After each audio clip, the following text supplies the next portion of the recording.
The first week I saw people with scooters, skateboards, and I thought like, oh man, look at them, they just go right by me.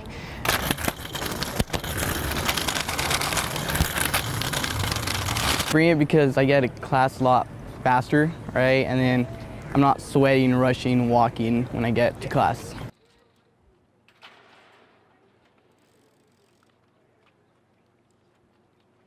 It's a lot easier. The scooters, they're easier to handle. You just fold them and you just pick it up with one hand, and then you take it into class. The bicycles, you have to like tie them up, lock it up,